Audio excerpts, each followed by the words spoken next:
Two shirts. Hey, welcome everybody to Waterbox Live. Make sure you guys smash that like button. Subscribe to the channel if you don't already. Make sure you hit that notification bell so you can get the notifications that we're here every Wednesday at 6 p.m. Eastern. Every Wednesday, best day of the week. Yep. We are here to talk about moving a tank today. Yeah, so along with moving into the studio, we had to move our Frag, our worldwide corals Frag 105.4. Yep, let's get started.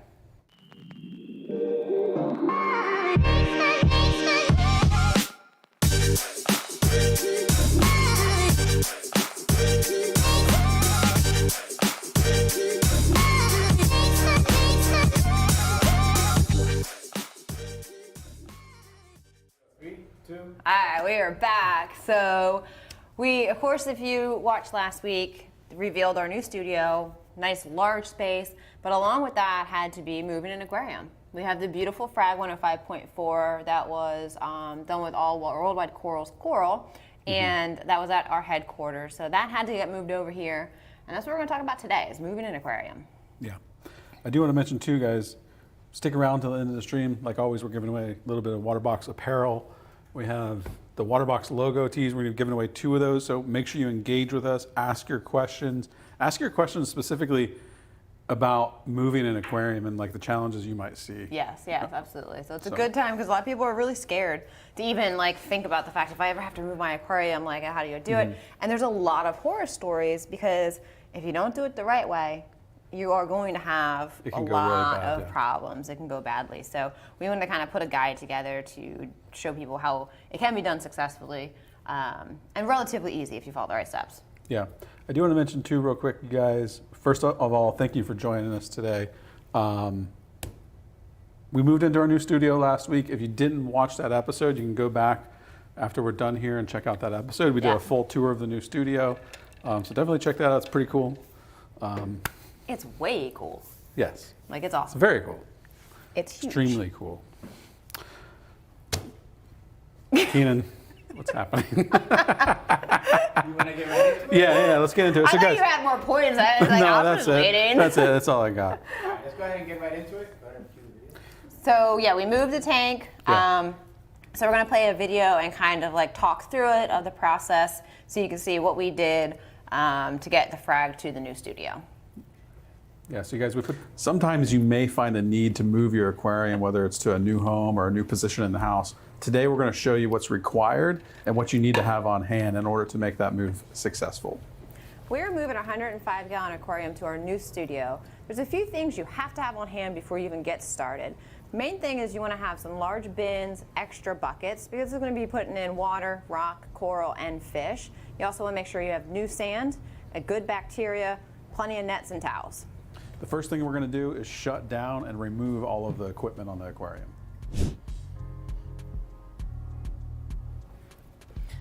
All right, so here we have to take out all the equipment out of the sump, and there's a lot in there. We've got the protein skimmer. We cleaned out the cup of them first so you don't get that stinky stuff, bin. You got your torque reactor. You're just pulling everything out of the sump. Do also make sure you turn off your heater for a while before you pull it out so you don't burn your hand. Yeah. Yeah. ATO's coming out, main return pump. Gotta get everything unhooked, pulling out all the wiring and getting that ready to move on over. We removed the doors just to make it a little easier to get in there too. That's something that really helped out a lot. Taking off all the stuff on the control board. We got the Versa.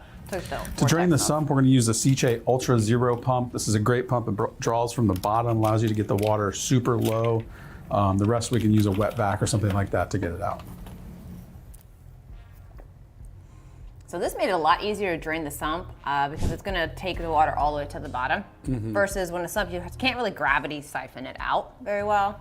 And then using the shot vac to clean up the rest. All right, guys, when you're removing the lights, make sure you're extra careful. You do not want these to fall in the water. So again, just be extra careful.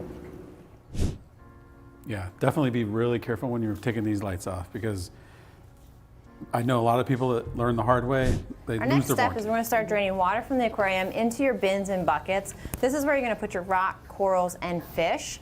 I'm also going to take pictures as I go removing rocks so that I can then rescape it as close to original as possible. This is where it can become difficult because once you dismantle the rock in an aquarium, it doesn't always go back together very well. So if Right. you take pictures and you can kind of see each layer of rocks is going to help as well. And so what I did is I actually took like the left side and went into one bin, and then the right side went into another bin, kind of laid out to where they were near the pieces that they should stack with, just to make it a little bit easier, and lots of pictures to see like each angle the rock was at, because I wanted to go back like perfectly together the way it was set up. Right. And have plenty of room in your bins and stuff for all the rock, because it's going to be heavy and you need a lot of space to keep everything good. We've taken all the rock out and the corals. Now it's time to go ahead and search for any snails, crabs that might be left behind. Don't forget to check your sand bed. And also we got a few fish to catch out of here. We are pulling out plenty of water so that we don't run short as we move. Gotta find all them crabs. Now that we've removed all the rock, the fish, all the inverts, it's time to go ahead and remove the rest of the water and also the sand bed. You do not want to reuse your sand bed. It does have a lot of dirt and gases that is going to cause a really big cycle in your aquarium if you move it. So make sure you have fresh sand on hand. What we're going to use to take out the sand and some of this remaining water is a wet vac.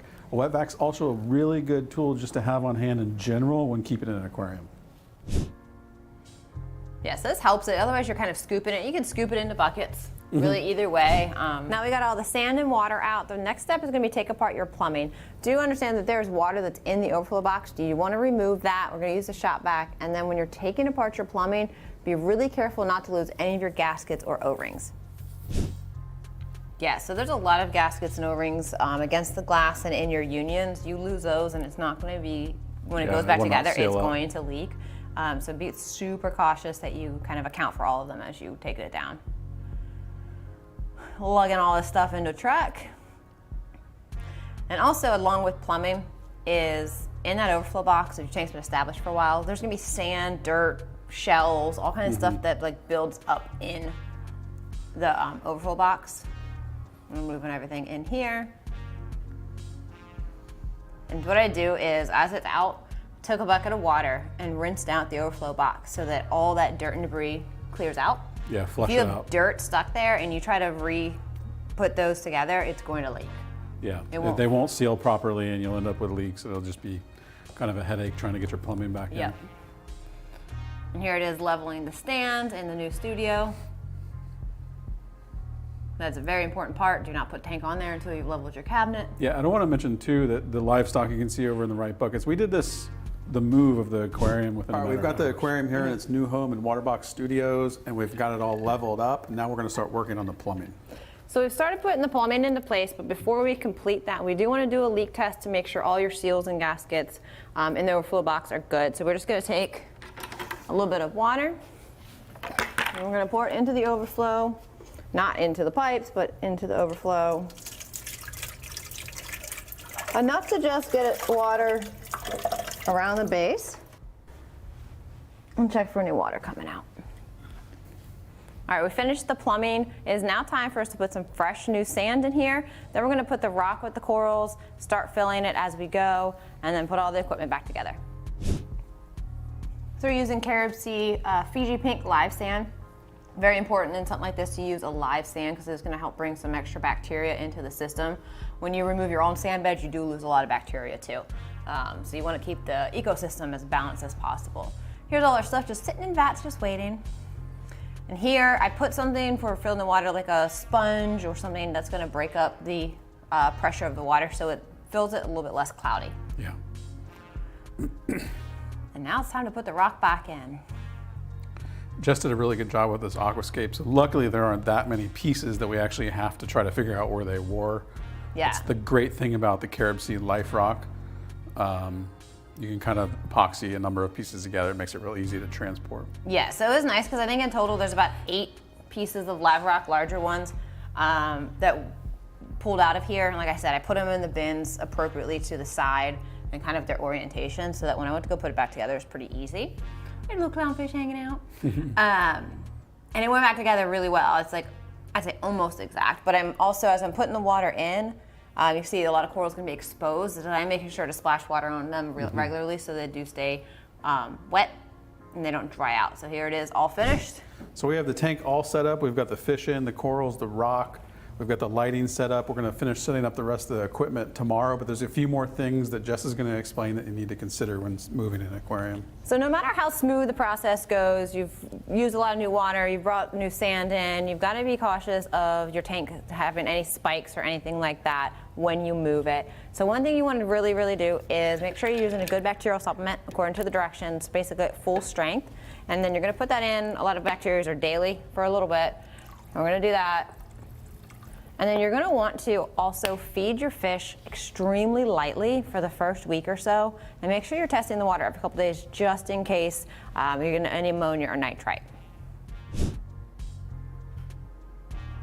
Oh, Beautiful. it's an amazing thing. It's been about 2 days and it was crystal clear. Kind of just the residue from the new sand, getting it cleaned off the glass, get all the equipment back in, and it's running. The corals are open, they're happy. It looks like it never got moved. And really, if you just kind of finish, it's been a few days since we moved the aquarium. As you can see, everything is looking good. The water is clear. We've been adding bacteria and monitoring it, and everyone's doing really well. So as you guys know, moving an aquarium isn't always necessarily ideal or that fun, but if you follow the steps in the video that we just outlined, you can certainly do it successfully.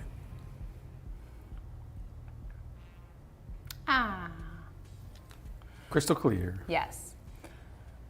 And I mean, no matter what, it's still a very nerve-wracking process. Yeah. Especially when you have a tank that has a lot of expensive corals or really no fish that have been with you for a long time. So no matter what, it's very nerve-wracking. But you know, there are definitely steps to follow that's going to make it a little bit better. And I think we're actually going to take a look at the tank in place now. Yeah, and I do want to mention, you guys, the video that we just showed you, we will be uploading to YouTube. So if you want to, revisit that separately from the live stream, you can go access that. We were just talking over it with you guys. We'll put it up for just a separate video. It is a big question that people come to us a lot about, or Yeah. that you can tell that people are just very nervous about, is the moving of their aquarium. But you can see here, we moved that Thursday last week. So less than a week, everything's clear, everything's been doing good. Yeah, I mean, the crystal clear, it actually looks really nice. One of the really cool things is the new sand bed. They Yep. really make everything pop a lot. Someone asked how long it took. The biggest thing that I would say is, number one, you got to be prepared before going into it. So we had all the water bins figured out. We had dollies. We had the people arranged that were going to help us do it. But it took a better part of almost, probably 3/4 of the day. It did. I mean, we took some breaks here and there. Of course, we were recording along kind of the process as we went. But it was still, half to 3/4 of a day for the size aquarium. But like you said, the main thing is be prepared, because I've run into this in the past. I've had people run into this. Is you go into moving a tank, you've got that one day to move it. Something happens. You lose an O-ring. You don't have enough water, and you're suddenly at 8 o'clock trying to figure out how you have more salt water. All your stores are closed. There's a lot of variables. So just kind of be overly prepared. Yeah. So that it wasn't stressful at all for us. It was just, it's more just like a lot of work, but it's not stressful because we knew we have plenty of salt water waiting. We've got new sand, we've got bacteria, we did everything right with the plumbing. Yeah. So we made it very foolproof as long as you're prepared enough, and give yourself a little extra time. Make sure you don't move a tank and the very next day you've got to be doing something early in the morning in case something goes bad. Yeah, and I saw some people mentioning, their anxiety because they might have to move a tank. That's the number one thing, like Jess said, is be prepared. Bullet point, all the supplies that you're going to need. Make sure they're there. Make sure you have the right people available. Yep. And like she said, most importantly, make sure you have a little bit of time to observe the tank afterwards. Don't move a tank and then go out of town or do something like that. And Yes. Again, like she said in the video, feed lightly after the move so you don't have a Yeah, because even if you save a good amount of your water and your rock stays wet the whole time, you put a new sand bed in, you're still losing biological bacteria. You're still losing some of your ecosystem. Right. So you do have to accommodate for that with adding bacteria, less waste product by feeding and stuff. Don't go crazy spot feeding your corals for a little while. Just let everything adjust. Right. All right, I think Keenan has questions already. Ready? We got Yes. a couple questions coming your way. All right. Jack says, how long can live rock be out of water? As short as possible. It's really like the longer it's exposed, it's just going to be more die-off of bacteria happens. Now there's a lot of bacteria that's in the deep crevices of your rock that's going to stay wet for much longer than the surface of your rock. If it can't be submerged, put some paper towels over it, and then douse that with water, and just keep that kind of rotated and wet. Or like when it was in the tank and the water was filling, a lot of it was exposed for 30, 40 minutes, but I just constantly was putting water on that area so that it kept basically wet. Next. Rex is doing a dance. Thomas says, how much water do you leave in the tank when moving? Actually, it's a tank. Zero. Yeah, 0 water. 0. Yeah. Leaving any water in the tank is going to be very stressful on the tank when moving, but also it's going to splash around and it's going to make it heavier. So just remove it all. Like the shop vac works perfect. It's going to bring it completely dry, or even a bottom draw pump like we use. You can use that for the tank part, and it's going to get it really, really low. Yeah, with a big tank like this, you can get away with it with some of the smaller stuff, leaving a couple inches of water in there, but in a big tank like this, you want it all out. You only want the weight of the tank. Yeah, it's going to be very stressful on the aquarium to have that extra weight against it. So, great question, Thomas. Thank you. Boozle's tank says, what is the safe power downtime? So how long without power and pumps and stuff, I guess? Yeah, maybe the livestock sitting in, bins. I don't know. I mean, you got most of a day. If you have a bin with a ton of fish in it, you might have a shorter period, or you want to put just like a air pump in there with an air stone. For corals and stuff like that, they can sit in those buckets for a good day, probably 2. Yeah. Because they're not using the oxygen and creating waste actively like a fish is. But a big bucket of fish, you're going to need an air pump or something after probably a couple hours. They might have lack of oxygen. Thank you, Boozles. Did I read last one? Yeah. Jack says, can you add additional sand to a system? Yes. It has to be dry. It has to be live sand. If you're adding it to an existing tank, do not ever add dry sand on top of live sand. It will smother it out and kill your live. So yeah, you can add it any time. It's just gonna be cloudy for a day, and then it clears up. Just kind of brush off your corals of any of the sand sediment and move on. And it makes the tank look a lot nicer. We actually have a video we did on the 220 on YouTube about adding a fresh sand bed to the existing one. Yeah, so you guys can look So you can check that out, give all the tips and kind of steps, and we show each step as we go. Chad Strong says, how do you move the rocks that already have coral on it and the encrusted corals?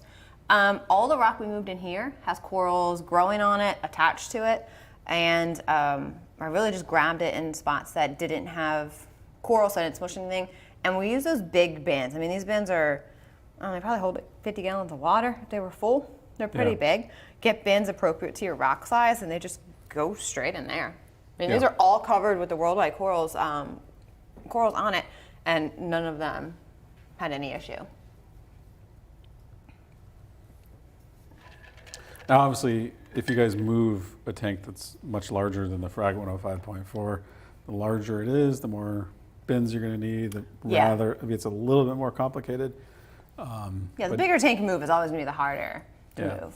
So Jacob says, moving a 13.5 to a Marin X 90.3, can I put my existing rock into the sump and transfer everything day one, or should I cycle the new 90.3? It says and transfer.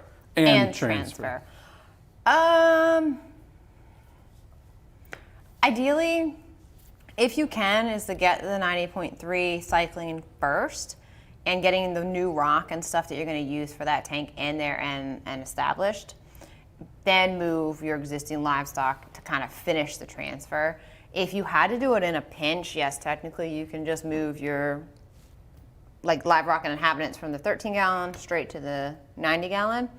And then you just have to figure out your best method of slowly adding rock to get to the full capacity that it needs to be. Because you can't just then throw in 60 more pounds of rock that might not be cured or have bacteria on them and not expect it to kind of like secondly cycle the aquarium. Right. Got another one coming here, one sec. All right. Cajun Reefer says, should you get a small power pump or power hood to put in the bins with corals and fish while you set up the new tank in the new location? I would say not necessary unless, like we were talking about, you have a bin with a lot of fish in it. Right. Or bigger fish, because they will deplete oxygen much faster. But otherwise, you should be fine. Because honestly, like when you pick up the bin and you drive the bin, it's sloshing. Like that creates some, you know, Get like, some agitation from that. yeah. I mean, honestly, you could go to the bin and like swirl the water. But if you had big fish or a lot of fish in one container, you would want to put a pump or air pump or something like that on it. Yeah.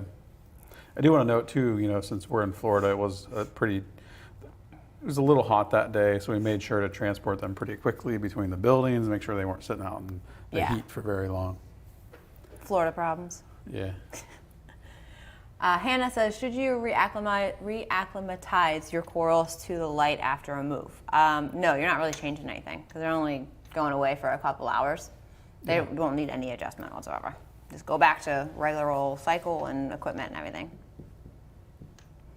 I do want to mention, you guys, again, the video that we just watched, we will be posting it as a separate upload. So if you want to come back, revisit it, maybe the next time you go to move an aquarium, if you have to do that, you can come over and just watch that video and get a second look at it. Yep. Yeah, one more question. All right, last one. Reefer Shelpeasy says, do you use some of the old water? Yes, I would say maybe like 50%. It really depends on what you can drain out of your tank cleanly.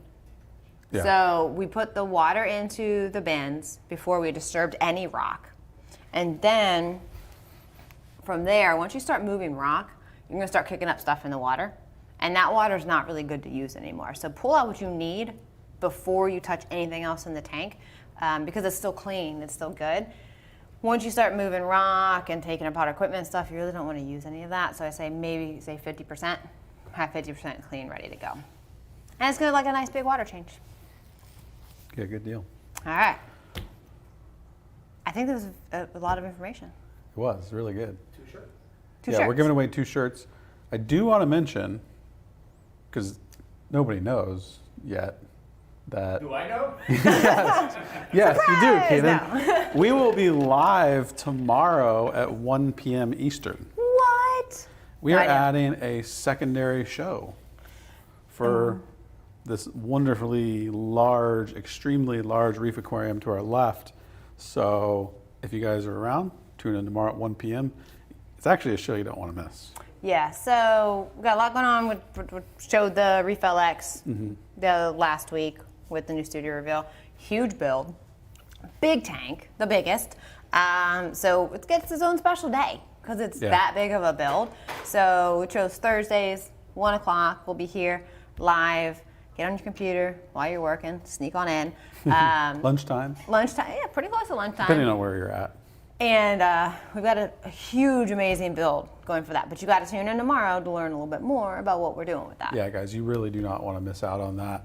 We'll start leaking some more information tomorrow, especially at 1 o'clock. And we're going to be live more than likely every Thursday at 1 p.m.